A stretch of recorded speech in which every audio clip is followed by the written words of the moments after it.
Je leur dis malheureusement depuis le 24, à minuit 1, voilà ce qui a été pris comme décision. Où ce que vous en êtes, c'est que si vous avez des parents, vous pouvez rentrer. Si vous pouvez les démontrer, vous pouvez rentrer. Pour ce qui est du reste, malheureusement, je ne peux rien faire à moins que vous trouviez de votre part, de votre côté, d'autres manières de rentrer. Et ce n'est pas moi qui vais leur dire comment le faire. Ce serait irresponsable de ma part et criminel de ma part de dire aux gens d'essayer de passer par le petit bois où ils vont tomber dans une rivière. Ma décision responsable, humaine, c'est de donner l'information aux gens et qu'ils prennent la décision. Et il y en a qui l'ont dit, Monsieur André, présentement, je ne suis pas en sécurité aux États-Unis parce que si certains vont me déporter, je vais trouver une manière de rentrer. Alors moi, je leur dis bonne chance. Alexa Lavoie for Rebel News, and yes, I continue to follow closely what is happening with the Roxham Road, which was definitely closed by Justin Trudeau on Friday night, March 24th at midnight. This is why we will now apply the Safe Third Country Agreement to asylum seekers who cross between official points of entry.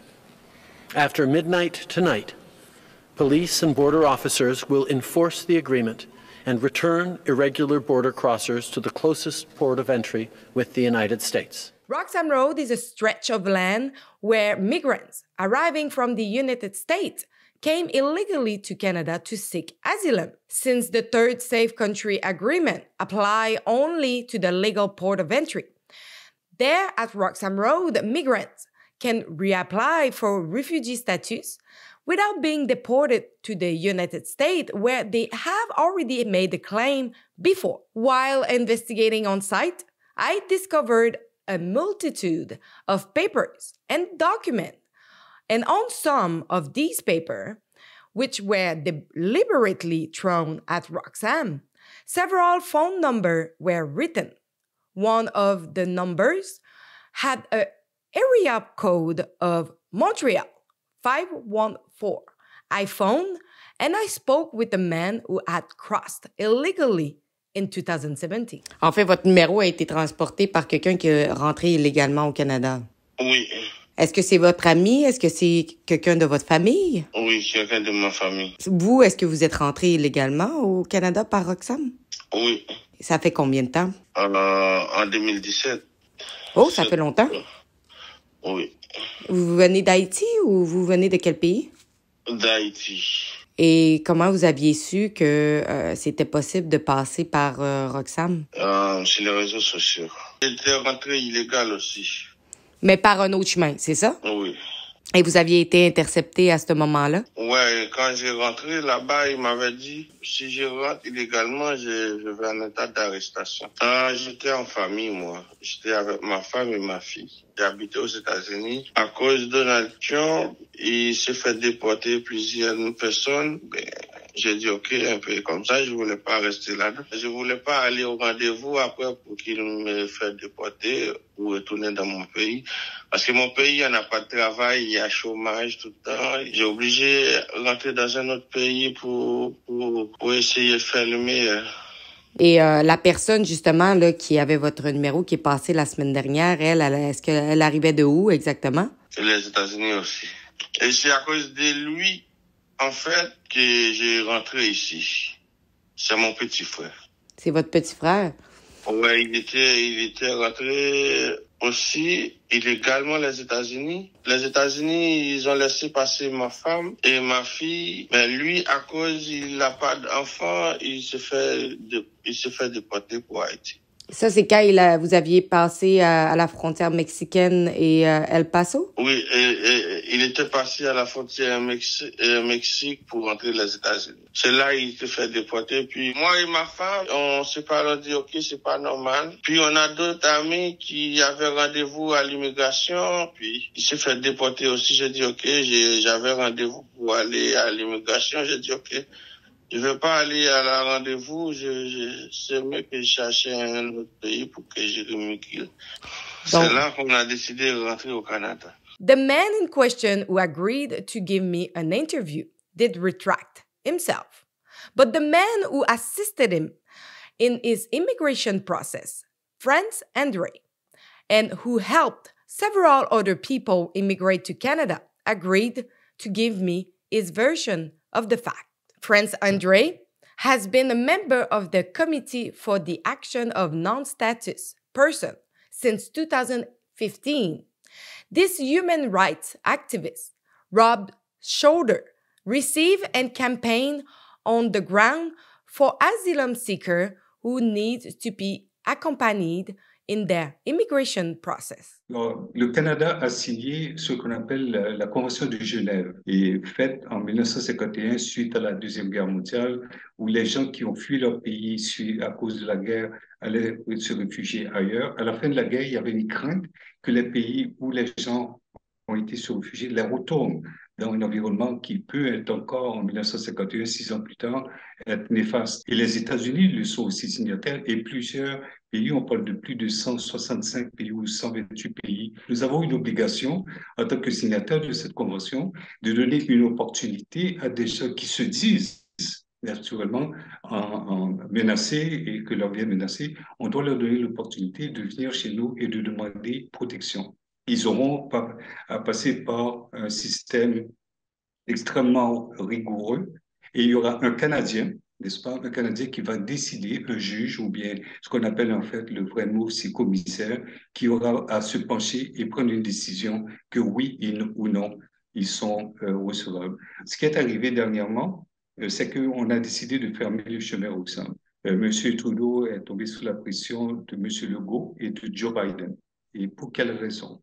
C'est parce que Joe Biden, qui a un problème sérieux sur la frontière sud des États-Unis avec le Mexique, on parle de millions de gens chaque année qui s'accumulent là, il ne peut plus gérer cette chose-là. Donc, ils ont décidé de mettre un programme, une décision qu'ils appellent le Title 8, le titre 8, pour rendre la frontière sud du Mexique hermétique. Donc, ça veut dire maintenant, si tu ne fais pas une demande d'asile de l'extérieur des États-Unis, et si tu rentres d'une manière irrégulière ou bien illégale, vous n'êtes plus éligible à une demande d'asile. Donc, on rejette le plus de gens possible. Et en plus, ils vont plus loin. Ils disent que si vous êtes passé par 14 pays, en partant du Brésil étant, vous arrivez à la frontière mexicaine, parce que le Mexique aussi a décidé de mettre ce programme en place, vous auriez dû faire demande d'asile dans tous les autres pays dans lesquels vous passez, autrement vous n'êtes pas éligible. Donc les gens ne seront jamais éligibles, peu importe ce qu'ils font, ils ne seront jamais éligibles à rentrer aux États-Unis ni au Canada. Alors en mettant ce programme maintenant, ce qui est arrivé, c'est que ensemble, les Mexicains qui n'ont pas besoin de visa pour entrer au Canada, ou des gens qui ont un visa canadien pour rentrer au Canada, bien, ces gens-là se retrouvent qu'ils passent par la frontière nord. Donc, ils viennent au Canada et retournent aux États-Unis. Et ça, c'est devenu un problème que M. Biden ne s'attendait pas à avoir. Donc, c'est là qu'il a décidé effectivement de répondre aux besoins du Canada, de renégocier cette entente du tiers pays sûr. On sait, selon nous, que les États-Unis est loin d'être pays sûr parce qu'ils déportent les gens d'une manière ipso facto sans leur donner une opportunité d'avoir cette évaluation de demande d'asile. Alors, le Canada a décidé de rouler sous la pression. Et voilà, la décision a été prise. Donc, les gens m'appellent. Moi, je ne leur dis pas, venez. Moi, je vais les informer. Ils me disent, voilà ma situation, en question sera. Parce qu'il y a beaucoup de gens, il y a des milliers de gens depuis le 24 minuit et 1 qui sont pris maintenant aux États-Unis en sandwich, qui après avoir passé justement des 14 pays et autres, et ils ne savent pas quoi faire. Si tu n'as pas une famille immédiate, donc un père, une mère, un frère, une sœur, un cousin à la rigueur, Canada, tu peux oublier ça. Il n'y a aucune manière pour toi de rentrer, à moins de rentrer d'une manière illégale, donc passer dans les petits bois, comme on a vu, où les gens vont mourir. Alors, quand ils m'appellent, moi, je donne l'information. Je dois les mettre, j'ai une responsabilité morale de leur donner l'heure juste. Moi, je ne dis pas venez. Je vais vous dire, voilà la situation présentement et voilà les seuls moyens que vous pouvez rentrer. Le reste, malheureusement, ça vous appartient.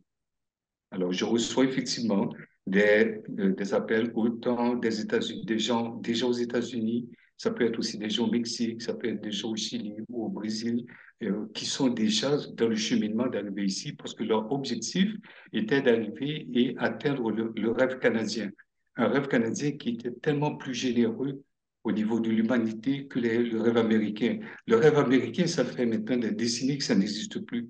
Alors, je ne fais que être la prolongation du Canada qui est un Canada humain qui devrait donner une opportunité à des humains de venir faire une demande d'asile. Est-ce que ça vous est arrivé de leur dire, écoutez, la seule option qui vous est ouverte, ça serait de passer par le chemin Roxham? Je leur explique c'est quoi le tiers-pays sûr et je leur explique qu'il y a le point d'entrée régulier, puis il y a un point d'entrée irrégulier, et c'est à eux de faire le choix. Je ne vais pas leur dire à quel endroit passer. Je suis là pour donner de l'information. Et au niveau de notre réputation, quand on va voir des gens, comme c'est arrivé le cas de la semaine dernière, qui meurent sur notre territoire, quelle est l'image qu'on est en train de donner au Canada? Quelle est l'image qu'on donne au Canada? Est-ce que c'est ce qu'on veut? Est-ce qu'on veut que le président des États-Unis vienne nous dicter quelles seraient nos décisions au niveau de nos politiques étrangères? Bien, malheureusement, c'est ce qui se passe. On nous impose de prendre une position en Ukraine contre l'Iran, Cuba, Venezuela. Les ennemis des États-Unis sont devenus les ennemis du Canada. Et on prend des positions qui amènent des gens à mourir sur notre territoire. Frisnel Richard, il n'y a aucune raison, et j'aurais jamais pensé de ma vie qu'il serait mort ici au Canada à cause de nos politiques. Et c'est moi qui ai personnellement apporté ces cendres, parce qu'on a dû le faire incinérer, parce qu'il n'avait pas les moyens. Et le seul moyen pour l'amener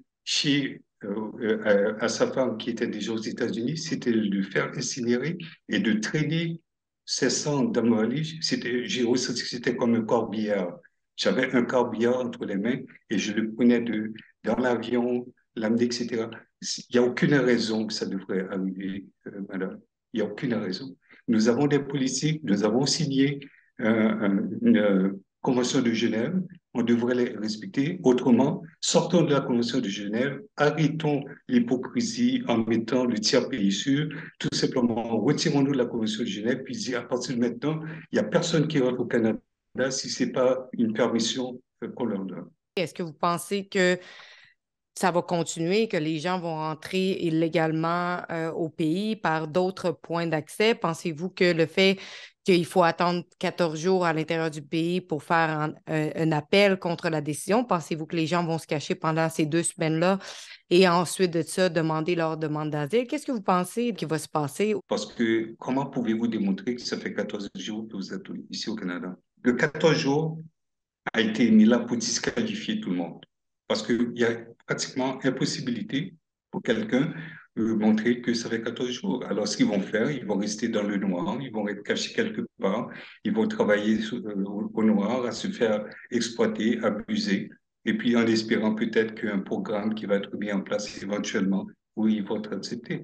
C'est ça qui arrive.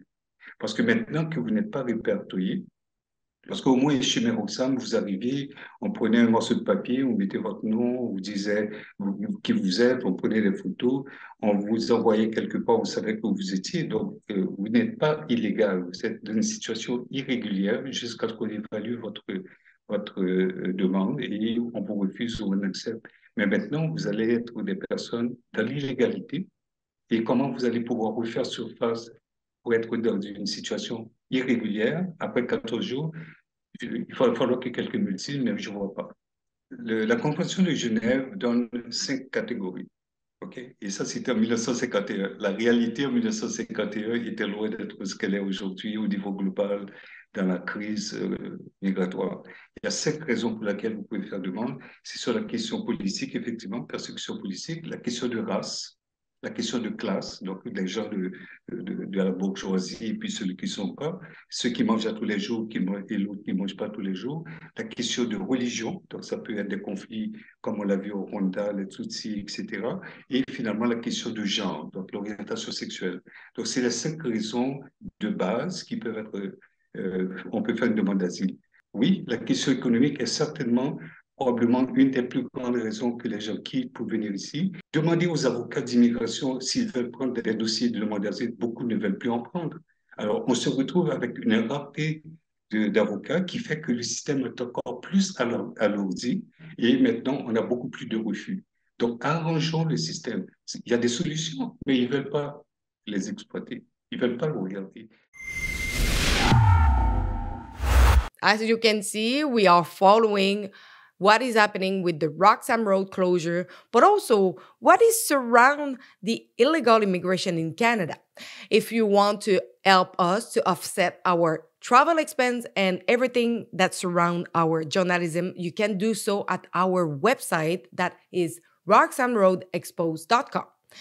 On this website, you can donate generously and you can watch all our reports.